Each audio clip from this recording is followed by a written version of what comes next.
Hello students, today I am going to explain to you non-trading organizations or a non-profit concerns. Non-profit organizations are those organizations which runs for the service motive, not for the profit motive. For example, government hospitals, sports clubs, all these are working or running because for the welfare of the society, not to make any profit. While doing income and expenditure, you need to identify transactions in capital and revenue nature. Capital nature and revenue nature question you will see for 5 marks also in your PUC second year examination. So, how to identify whether one transaction is capital item or a revenue item?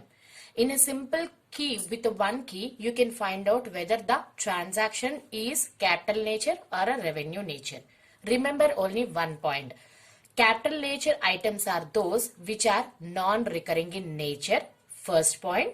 Second point, benefits used for a long period. Means those benefits are used for the long period, 1 point, and those are non-recurring in nature, second point. It might be receipt or it might be payment. Second term, revenue items. Revenue items are those items which are recurring in nature. Means regularly you will spend or you will receive those amounts from the outside. And revenue item benefits will be only for the short period. I will take one example to make it more clear. Suppose you are paying rent for your office. This month if you are paying rent for your office, again next month you need to pay rent for your office. Means whatever you are spending on rent, that amount is the amount benefit is only for the short period. Again you need to pay next month. Suppose if you are buying building or purchasing building, again next month you are not going to purchase any more building because one time you are investing huge amount on building and building benefit you will use for the long period. So while differentiating whether capital or a revenue, remember only this key point. Capital nature items are those which are used for the long period. Second, those are non-recurring in nature. Revenue items are those items which are recurring in nature and benefit will be used only for the short term. Remember this rent and building example. As I told you, if you are purchasing building, it is a capital nature because it is non-recurring and the benefit will be used for a long period. The building is used and with the building you will be benefited for a long time. If you go to revenue items, you will pay, if you are paying any rent for the building, the rent will be automatically again next month you need to pay rent. So it is in recurring nature. Here in this question, I have taken some examples. With the example, we'll find out whether capital nature or revenue nature transactions. First point, legacies. Legacies are nothing but gifts by some will or from hereditary. If you are getting any gift through will, those are called as legacies. You are not going to get gifts again and again. You are not going to get gift through will again and again. It will be once in a while. So, it is not a regular nature. It is not regular income source. So, legacies are treated as capital nature item.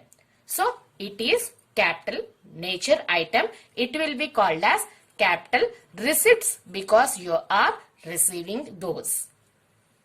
Second one, subscriptions. Subscriptions are those amounts which you will receive regularly from outsiders or from the members.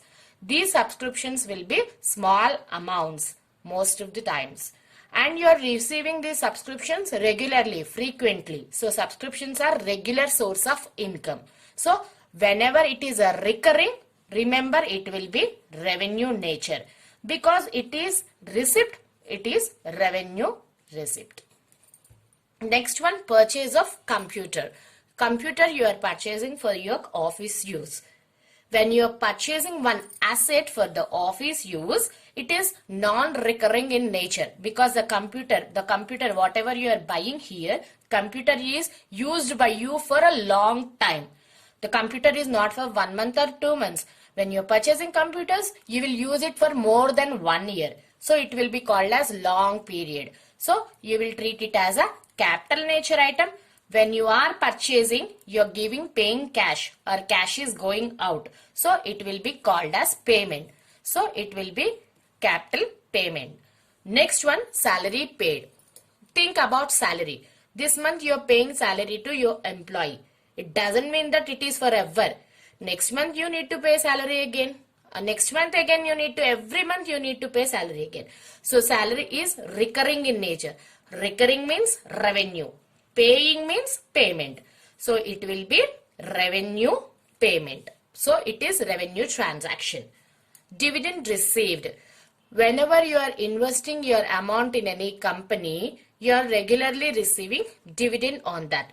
Dividend is nothing but you can treat it as a regular income from your investment. So it is not for one time. It is for regular one. So it will be treated as revenue receipt. Next one, donation for construction of pool. Suppose if any sports club, they plan to construct pool, they will collect a donation from the public. So why they are collecting donations? Especially for the construction of pool. Oh, this is a special purpose they are collecting. After the construction of a pool, they are not going to collect any more dividend. So it is only special purpose they are collecting. It is not a regular nature. It is just for the special purpose. So for the whatever the special purpose item, those are called as capital nature. This is also capital receipts. Next one, life membership fee. Life membership fee is a fee which is paid by the members, club members or regular members once in a while for lifetime. When they will join into the club, they will pay huge amount as a life membership fee. Life membership. So no need to pay again and again this fee like our regular tuition fee or school fee. So once in a while we are paying this life membership fee. Once in a while we are receiving. So it will be called as capital receipt. Next one, prize from lottery. Now tell me, are you going to get lottery one more time next month? You cannot. It is uncertain. Prize money from lottery you're getting once in a while. So prize from lottery is treated as capital receipt because it is not regular source of income. This is one time. Luckily, you got the prize. It doesn't mean that every month you are buying lotteries and you are receiving prize from that lottery. Next one, wages paid for the installation of asset. You purchased one asset. Asset purchased is capital nature because next month you are not going to purchase one more asset. And whenever you are purchasing asset, you need to fix the asset properly. So for the fixation, the installation charges will be paid for the labor. Regular laborers who works in the factory, they will get wages regularly. But whenever you are purchasing asset and for that installation, if you are paying any wage to the labor, only for that point of time you are paying wages to the labor. Again next day or next month, you are not paying this installation charges or wages to the labor. So it is capital nature item. It is a capital payment. Next, interest paid for bank loan. You are taken loan from a bank. Monthly you are paying interest for the bank. So this monthly interest means it means regularly every month you need to pay interest for that loan. So in this word itself it is given regularly you have to pay interest to the bank. Whenever recurring is there, it will be treated as revenue. So it is called as revenue. It is called as revenue payment. So in this video, I just want to make it clear how to find out capital and revenue nature items. So in PUC second year examination, as I told you, you're going to get it for 5-mark question. So before choosing capital or revenue, make sure that you are pointing properly with these two key points: recurring, long term, non-recurring, short term. These 2 points remember and make it proper note. Thank you.